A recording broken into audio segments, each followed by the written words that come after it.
students gradually hold up a little bit, so it's okay. So probably at some point we don't need a microphone.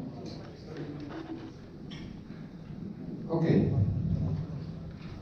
But still it's better than in previous years, to be honest, so it's not so bad. So we continue, so today we will have Today we will have two small lectures. So they are separated in the repository. So historically this was one lecture, but these are actually two different topics, and that caused some confusion. So we split them. So they are all related to solving linear systems, but absolutely two different classes of methods. So we briefly discussed this topic. For some reason, this thing doesn't work. Probably it's ran out of battery. So I will have to move back and forward to switch, or I can do something else. Yeah. Okay. Also do have the pointer, and that's probably worse. Do I have it? Yeah. That's not just a battery. But worse. Okay. So that's what they discussed in the previous lecture. So the first part of the last lecture was about one variant, what to do when the matrix doesn't fit into the memory of the machine, just to split it through different machines and use MPI and distributed computations.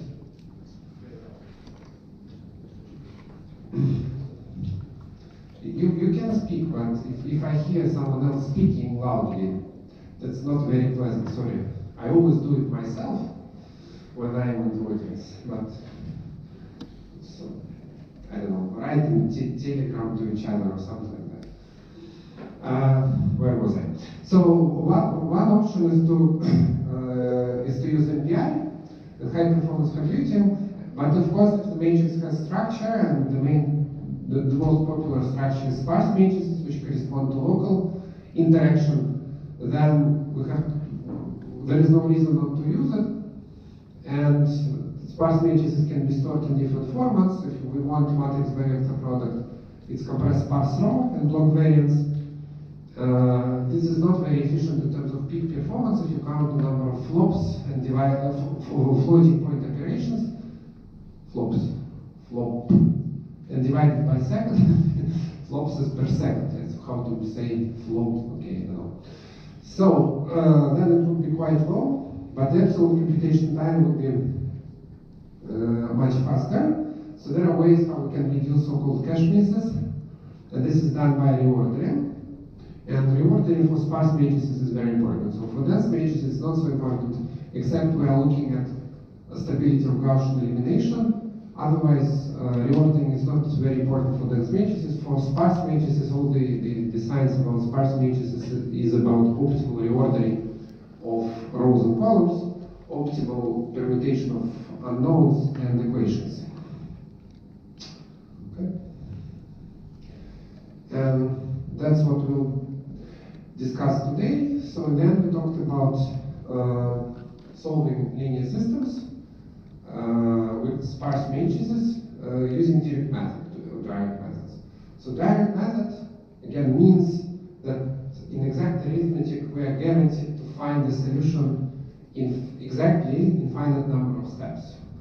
So for example, if you run power method to compute the largest eigenvalue, this is not a direct method, because from an exact arithmetic it will converge like q to the power n, where q is the ratio of two eigenvalues, but it will never be exactly zero. So formally speaking, power method is not a direct method, although you can find the eigenvalue with any accuracy you want. So it is numerically direct, but formally is not direct. So also computing SVD, you cannot do it exactly, infinite number of operations, because this is equivalent to, for example, to solving polynomial equations, and you cannot find a finite step formula for that. But numerically it's the same. So this border between direct and iterative sometimes is very thin, but again,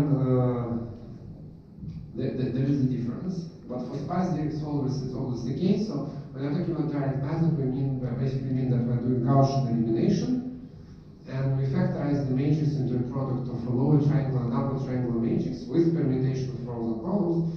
And we want to make both lower triangular and upper triangular matrices, we want to make them as sparse as possible. If they are dense, this is so-called fill-in, and there is no use. So from sparse matrix, we go to dense matrix, and we lose all the nice properties of the sparsity. And we'll discuss the nested dissection method, which is, well, asymptotically optimal. It's not practically optimal, but asymptotically it's optimal.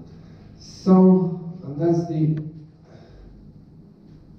illustration of the basic idea.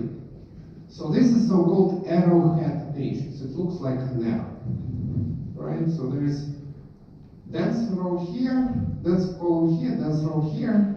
The first column is a dense column, the first row is a dense column. And if you do not do any permutation and construct a U decomposition of this matrix, then you get dense L and U factors immediately. So if you eliminate the first variable from the first equation, we immediately, so eliminating first variable from the first equation means that we are subtracting the first row from all the other rows, and you immediately get fill-in from the first step.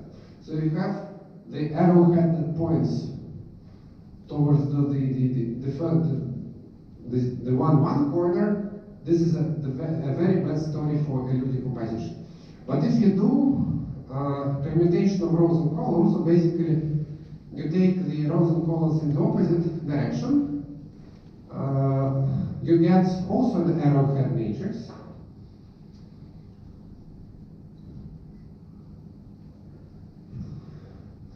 Right? But the arrow is pointing here.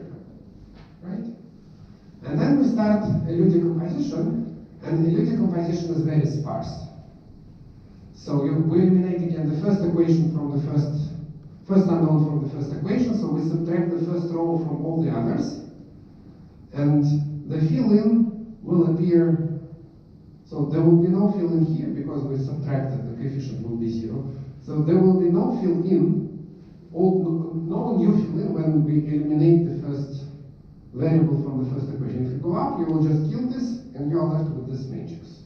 That's all, which has the same structure. Thank you. Now it's much better. So, and in terms of value factorization, you will have half of this arrow in the L factor and half of this in the so permutation is crucial. And this might seem like a very special example, but it's actually, if you generalize it to the block form, we'll get exactly the same situation. So instead of, so what we want to bring our sparse matrix into the form that is analogous to this kind of situation. So instead, we want to bring our matrix to this form where this may not be scalars, but this might be blocks here. And in fact, if you do just a bisection, so you take all the unknowns and split them into two halves in such a way that the unknowns corresponding to this group, they are not connected to the unknowns corresponding to this group. It means this block will be 0. And this is exactly what graph separator does. But of course it's better illustrated by, yeah, that's what you can do. It's exactly what you get. So, the generalization of this arrowhead structure, that's what I was trying to say, but I have a slide on that, is the block arrowhead structure. I will just illustrate how to construct the ordering